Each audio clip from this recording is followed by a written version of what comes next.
Several years ago, a friend of mine who works in a hospital works as a administrative support person for one of the CEOs. And she normally begins her workday at about 6 a.m. in the morning. But because of upcoming scheduling and meetings and just a lot of things were going on that particular morning, she decided to come in a little bit earlier just to get a head start on the day, get things organized. So she walks down the end of the hall where her office is located. And as you can imagine, old hospital, the old marble granite floors, the old walls, the pictures of the nuns everywhere. So she takes out her badge, taps it on the reader.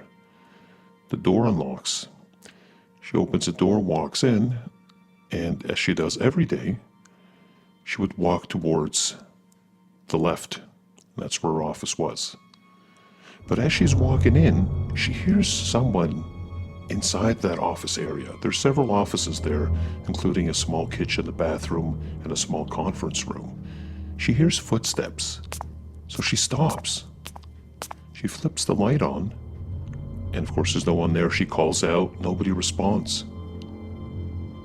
So she walks further down, starts to open every door in the office, calls out, no one's answering, but she keeps hearing these footsteps moving away from her. Now, there's nobody there in front of her. She doesn't see a thing. So she's getting really worried now. Now, she does carry one of those little security alert buttons. If anything ever were to happen, she presses the button, security can pinpoint exactly where she is, and they would come to her aid. So she has the button in hand. She's walking around, goes to the conference room, and she hears footsteps. As soon as she walks in, moving away from her, she puts the light on, and there's no one there, and she's getting really freaked out.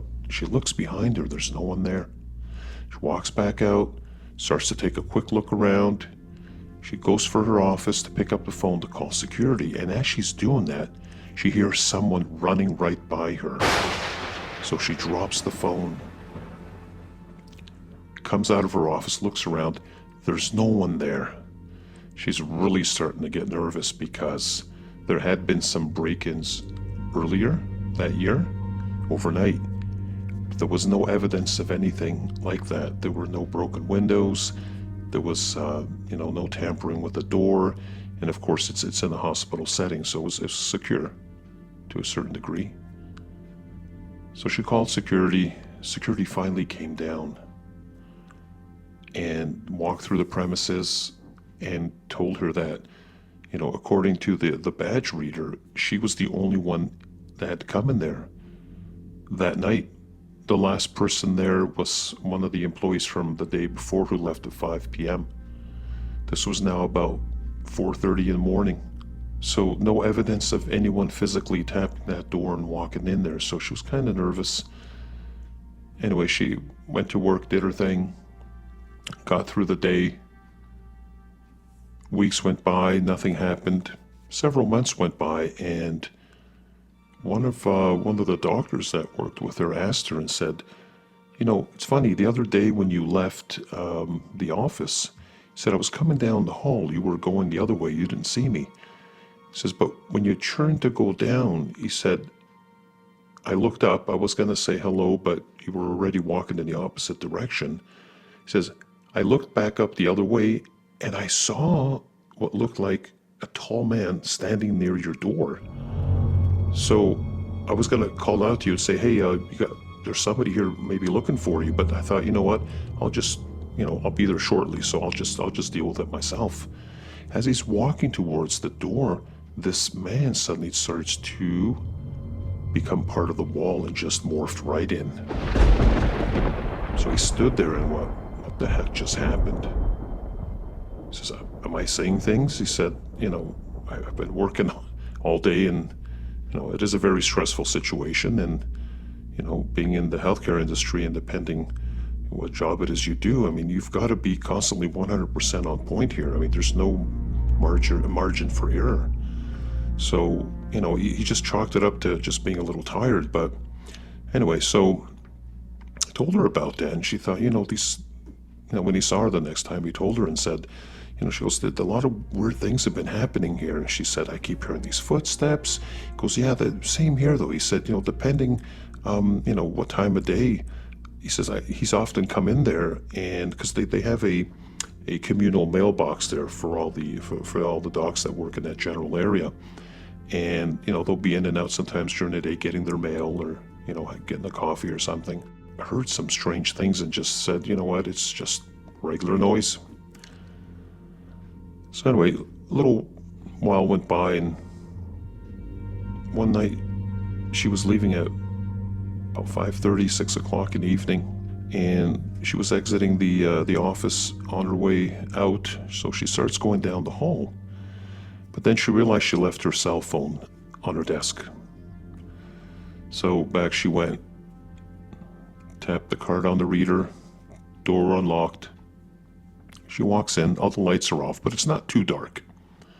So she's walking down the hall, she can see where she's going, and as she's about to turn the corner to go into where her desk is, she hears footsteps again as someone running away from her. So she flips the light switch on the hall, and there's no one there. So she starts running after where she can hear the sounds coming from. So she's following the sound of someone running away. She followed it all the way around the office, out the office, down the hall. And that's where the running stopped. Nothing human could have gotten past her, she could have seen. So she took a step back. And as she's taken a step back, she says she felt like she bumped into someone. So she stopped, froze in terror. She turned around slowly. And as she's turning around, she feels her whole body just shiver. The goosebumps. And she turns around all the way, and there, just a couple of feet away from her, standing a dark, tall shadow. She goes to reach into her pocket to take her secure button, and the thing just disappears right in front of her eyes. She went back in the office, grabbed her phone, walked out the door, got into her car and went home. The next day, she came into work, and a bunch of security people were around her door talking. So as she's walking by them to try to get her office, they stopped her and said, "We're doing an investigation right now." She says, "Of what? What happened?" She says, "We saw something on camera last night, really strange." She says, "We actually saw someone coming out of the door, but the door wasn't opened. We only caught this after, and when we did, we came down to make sure that nobody had broken into the offices. There's a lot of equipment in there, computers, and a lot of private, confidential information on disks and servers." So she waited in the hallway, chatted with a few people, and people were starting to get curious of what was going on. And they said, there's a lot of strange things that happen in this hallway at night, especially when you're on the night shift. He says you'll hear and see things. There's shadows, there's footsteps, there's people being spotted running up and down the hall and running past you. So she thought, my God, whatever this is probably the same thing that I just saw in there. There are many unexplained things during the night shift. To all of you who work overnight, just be careful. Always take a look around, and remember to keep a light on. The other story I have for you is another person that works in the same hospital, but in a different department. He works the night shift there, and he's sort of the control room communications person. So when there's an emergency happening, or if there's a helicopter that needs to land, or if there's any information that needs to be coordinated out to the rest of the staff of the hospital, he looks after that there. So his office is about halfway up the building. Now, this hospital is very tall because it's downtown, and you can't expand sideways. It's got to be up like a condominium. right? So his office about halfway up in the hospital there, and he's in one of the older parts of the hospital. So very old, small office. There's 3 windows there.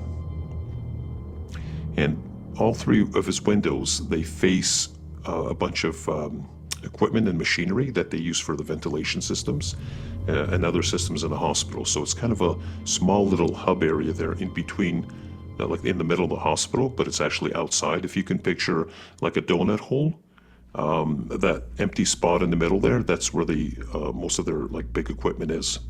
So that's what these windows face. So one night he had told me about something that had been happening for years there, but one time particularly it really freaked him out.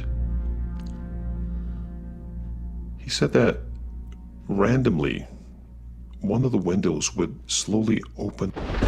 It would stay like that for several minutes, and then it would slowly come back down. Now, he said that had been happening for years.